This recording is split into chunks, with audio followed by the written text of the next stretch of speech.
नमस्कार, स्वागत है आप सभी का। मैं हूं आपके साथ कुमार कुणाल धीरज। आप देख रहे हैं मुद्दा, और आज मुद्दा में बातचीत करेंगे यूपी में केशव मौर्य के फैक्टर की। जी हां, एक बार फिर योगी बनाम केशव प्रसाद मौर्य होता चला जा रहा है और यह मामला गर्म होता दिख रहा है। हरदोई के गोपामऊ से बीजेपी विधायक श्याम प्रकाश ने सीएम योगी के दिल्ली जाने और केशव मौर्य के सीएम बनाए जाने का बयान दिया था। इस मुद्दे को लेकर सपा मुखिया अखिलेश यादव ने कहा है कि एक विधायक कह रहे हैं कि दिल्ली का सबसे अच्छा रिप्लेसमेंट कर सकता है तो योगी जी कर सकते हैं। अब पता नहीं किसका रिप्लेसमेंट होने जा रहा है। दरअसल चर्चा सीएम योगी आदित्यनाथ और डिप्टी सीएम केशव प्रसाद मौर्य के बीच चल रहे शीत युद्ध के अंत की है। दरअसल लोकसभा चुनाव 2024 के परिणाम के बाद से यूपी की राजनीति में एक अलग ही माहौल बना हुआ है। समाजवादी पार्टी और कांग्रेस गठबंधन ने भारतीय जनता पार्टी को 10 सालों के बाद करारी मात दी। 80 लोकसभा सीटों में से 43 सीट अखिलेश और राहुल गठजोड़ ने अपने पाले में कर लिया। वहीं बीजेपी को महज 33 सीटों पर जीत मिली।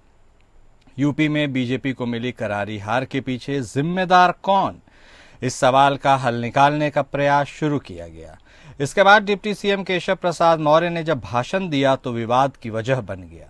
उन्होंने कहा कि सरकार और संगठन दोनों की अपनी भूमिका है। संगठन हमेशा सरकार से बड़ा होता है। संगठन मजबूत होगा तभी सरकार भी मजबूत होगा। अब संगठन बनाम सरकार का यह विवाद यूपी की राजनीति में जोर शोर से उठ गया है। फिर कहा जाने लगा कि केशव प्रसाद मौर्य और सीएम योगी आदित्यनाथ के बीच सब कुछ ठीक नहीं है। आज हम इसी खटास के सच को समझने की कोशिश करेंगे। संगठन में टकराव नया नहीं है, सपा भी इसे झेल चुकी है। शिवपाल और अखिलेश के क्लेश को भला कौन नहीं जानता। आज हम पूरे परिप्रेक्ष्य में इस टकराव को समझेंगे। तो आखिर उत्तर प्रदेश में क्या चल रहा है और संगठन बनाम सरकार की मौजूदा वर्तमान स्थिति क्या है, और भविष्य में आगे संगठन और सरकार कैसे कार्य करेगी, अपने आप में बड़ा सवाल है। हल हम खोजने की कोशिश करेंगे, चर्चा करेंगे। हमारे साथ हमारे खास मेहमान जुड़ चुके हैं। हमारे साथ भारतीय जनता पार्टी के तरफ से बतौर प्रवक्ता शांत प्रकाश जाटव साहब जुड़ चुके हैं। वहीं समाजवादी पार्टी के तरफ से बतौर प्रवक्ता सुमैया राणा जी भी हमारे साथ जुड़ गई हैं। आप दोनों खास मेहमान का स्वागत है। सबसे पहले सवाल जाटव साहब आप ही से, क्योंकि पार्टी आप ही की, सरकार आप ही की, जिम्मेदारी भी आप ही की। अब ऐसे में देखिए, कोई नई बात तो है नहीं जाटव साहब। ये योगी बनाम केशव मौर्य का जो पूरा विवाद या एपिसोड चलते आ रहा है, कोल्ड वार से भी कंपैरिजन कर दी जाती है। लोगों में भी इसको लेकर खूब बातचीत होती है। और यह भी बता दीजिए, एक विधायक को तो भला इतनी ताकत हो नहीं सकती, और यह है ताकत क्योंकि संगठन बड़ा है, तो ये ताकत कहां से आई कि उसने कह दिया कि अब उत्तर प्रदेश में मौर्य जी को रहना चाहिए और योगी साहब को संभवतः दिल्ली। इसके पीछे क्या चल रहा है जाटव साहब? तो मैं नहीं समझता कि इस बात के पीछे कोई तार्किक कोई जो है उसका अर्थ है। कोई विधायक इस प्रकार की बात कह सकता है, उनकी अपनी निजी जो है टिप्पणी हो सकती है।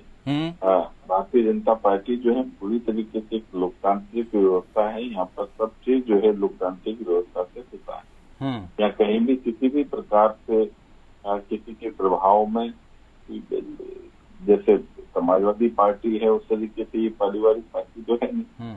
यहाँ सारे निर्णय जो है वो लोकतांत्रिक प्रक्रिया के तहत ही होते हैं और सभी कार्यकर्ताओं का इसमें सम्मान होता है। अब यहाँ पर इस प्रकार के कयास लगाए जा रहे हैं कि, और आज से नहीं लगाए जा रहे, बहुत लंबा समय से लगाए जा रहे हैं कि जो केशव जी के और योगी जी के बीच में कहीं किसी प्रकार ऐसा कुछ नहीं है। आप देखिए कितना बेहतर जो है इस वक्त में प्रदेश के अंदर काम हो रहा है, कितना बेहतरीन तरीके से डेवलपमेंट हो रहा है, स्टार्टअप लगाए जा रहे हैं, तमाम तीर्थ हुआ, सब चीजें। तो ये सब चीजों के हम एक सुखद परिणाम हम लोग देख रहे हैं। और इसमें इस प्रकार की बात कहना मैं नहीं समझता कि कहीं भी जो है वो अर्थपूर्ण है। लेकिन जाटव साहब, आपने कहा निजी टिप्पणी, लेकिन निजी टिप्पणी सार्वजनिक मंच पर आ रही है, वह भी उस मंच पर जहां उत्तर प्रदेश के उप मुख्यमंत्री मौर्य साहब भी बैठे हुए हैं। किसी ने मतलब उनके स्टेटमेंट का कोई दिल से खंडन नहीं किया है। ऐसा लगता है कि सबको यह स्टेटमेंट अच्छा सा लग रहा है। देखिए हम अपने नेताओं के संदर्भ में किसी प्रकार के बयान किसी पे भी देते हैं, या कोई हमारा कार्यकर्ता किसी के संदर्भ में कोई बात कहता है, तो उन सब चीजों का एक उस पर तीखी प्रक्रिया नहीं। आप एक बात बताए ना, उन्होंने अगर किसी का जो विधायक है उन्होंने कोई बात कही है तो वो किसी अथॉरिटी तो है नहीं, ठीक है, उन्होंने अपनी बात कह दी, ठीक है, कार्यकर्ता है, एक नहीं करोड़ों कार्यकर्ता है, वो हर कार्यकर्ता अपने तरीके से अपनी बात रख सकता है। बात कह दी तो क्या बात मानी जाएगी? बात कह दी तो क्या बात मानी जाएगी? आपके यहाँ तो विधायकों की सुनी जाती है। हमारे यहाँ कार्यकर्ता की सुनी जाती है। हमारे यहाँ पर एक सिस्टम है, वो एक व्यक्ति के कहने पर नहीं सब सीन हुआ करता है। यहाँ पर एक सिस्टम है, एक प्रॉपर वे है। ठीक, जिन्हें एक ने कह दिया इसलिए उसकी बात मान ली जाएगी, इस वजह से सब कुछ हो जाएगा, ऐसा नहीं है। ओके, बहुत बड़ा संगठन है, ये क्षेत्रीय पार्टी नहीं है साहब, पूरा बहुत बड़ा संगठन है। अभी आपने जो शुरू में तुलना करी समाजवादी पार्टी की 33-35 सीटों के साथ में, अरे वो है क्या? हम पूरे देश पर काम कर रहे हैं, पूरे हर एक प्रदेश में हमारा संगठन खड़ा है। हम जो है ना वो समाजवादी पार्टी क्षेत्रीय पार्टी है, उसके साथ में तुलना का कोई औचित्य नहीं। ठीक है जाटव साहब, तुलनात्मक वाली बात कर भी नहीं रहे हम लोग, तो बयान विशेष बात कर रहे हैं, उसी के संदर्भ में बातचीत।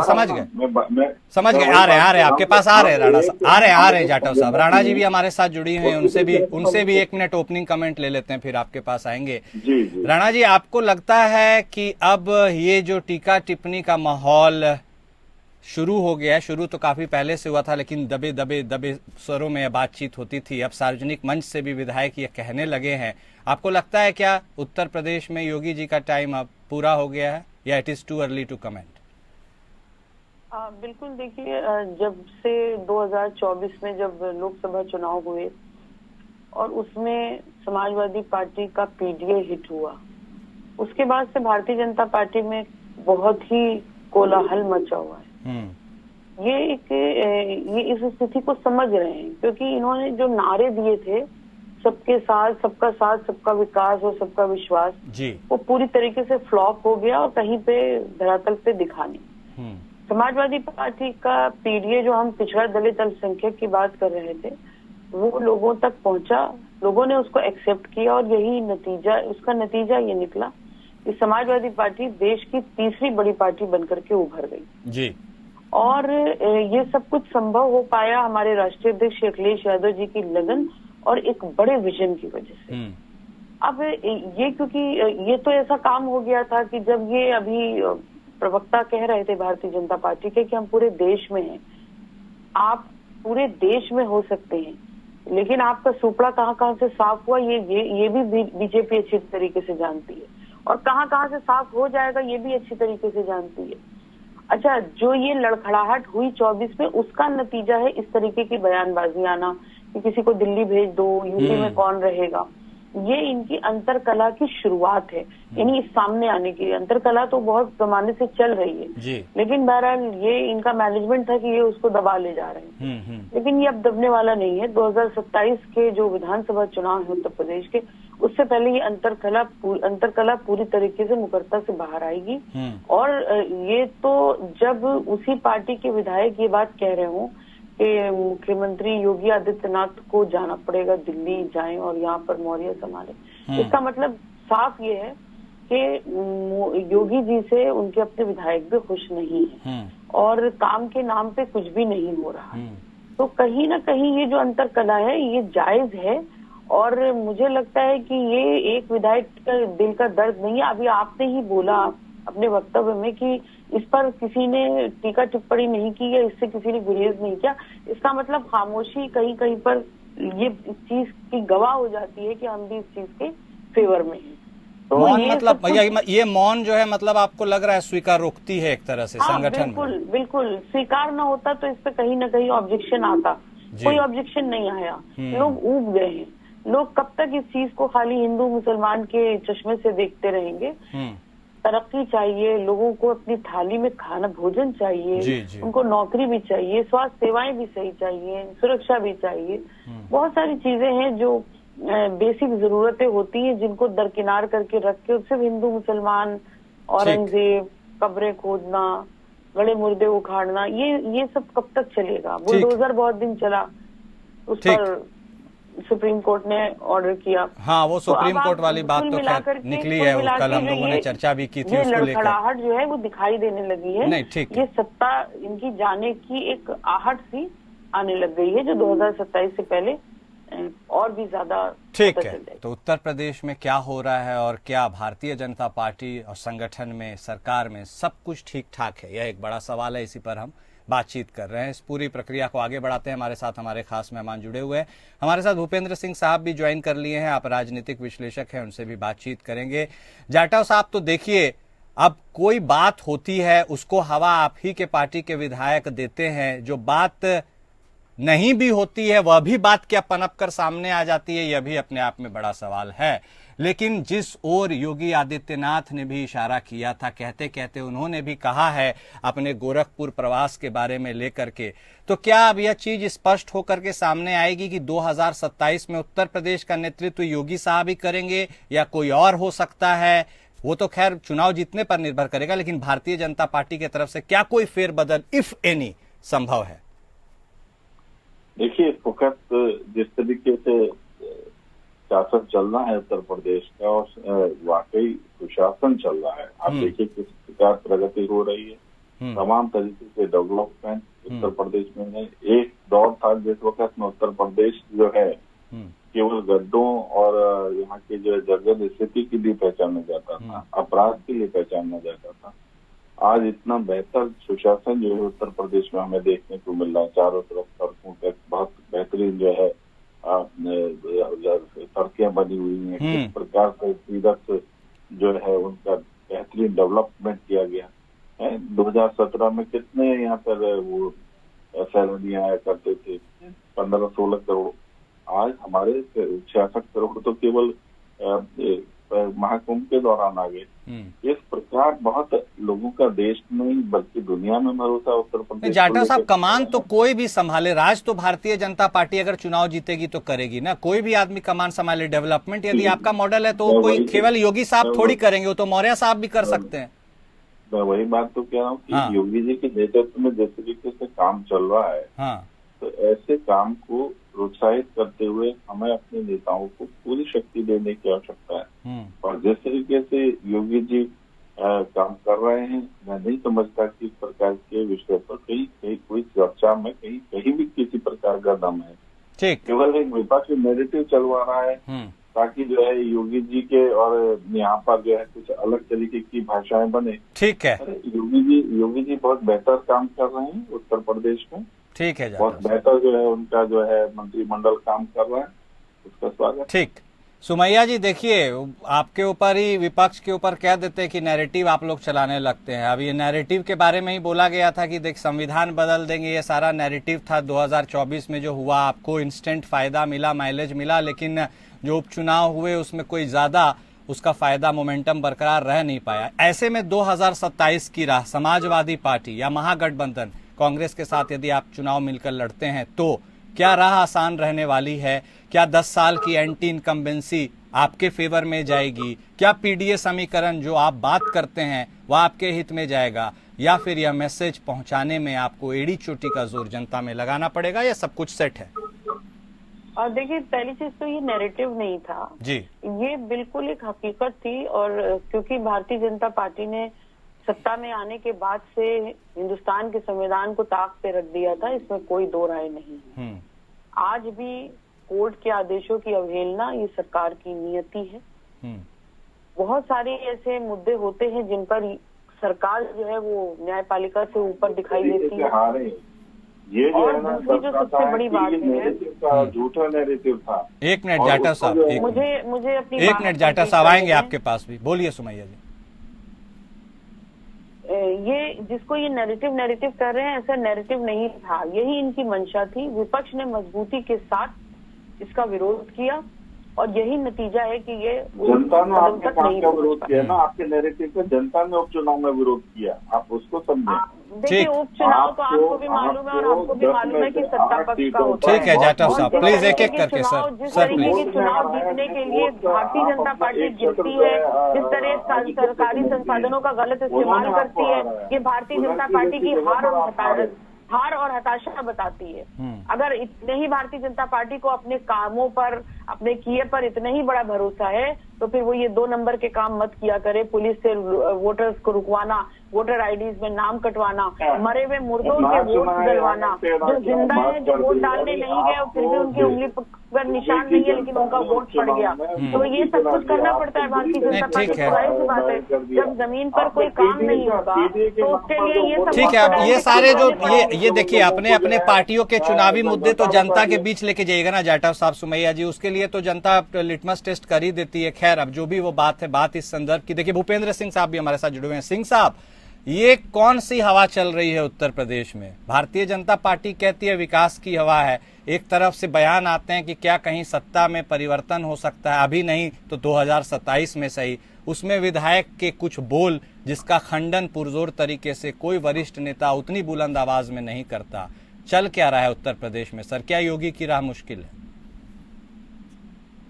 जी कुणाल जी, मैंने अभी दोनों वक्ताओं को सुना और जिस तरह से मैं जो समझता हूँ और तरह की राजनीति बीजेपी करती है, क्या होता है कि राजनीति में जिस तरह से एक व्यक्ति बड़ा हो जाता है और व्यक्ति के प्रति समर्पण रहता है लोगों को, तो उसको अपन कहते हैं कि किसी व्यक्ति की मान्यताओं को उजागर अपने नेता को देखना चाहते हैं, तो वो एक विधायक के अपने मौर्य जी केशव प्रसाद मौर्य के लिए वो ये हुए स्टेटमेंट है। और आप देखिए बीजेपी में तो एक आम आदमी पार्टी को भी मुख्यमंत्री या बड़े पद तक पहुंचाया जा सकता है, राष्ट्रपति जैसे महत्वपूर्ण पद पे और प्रधानमंत्री जैसे मंत्री कैबिनेट में। तो ये एक व्यक्ति की अपनी एक व्यक्ति के प्रति आस्था का किया हुआ एक स्टेटमेंट है और उससे ज्यादा कुछ नहीं।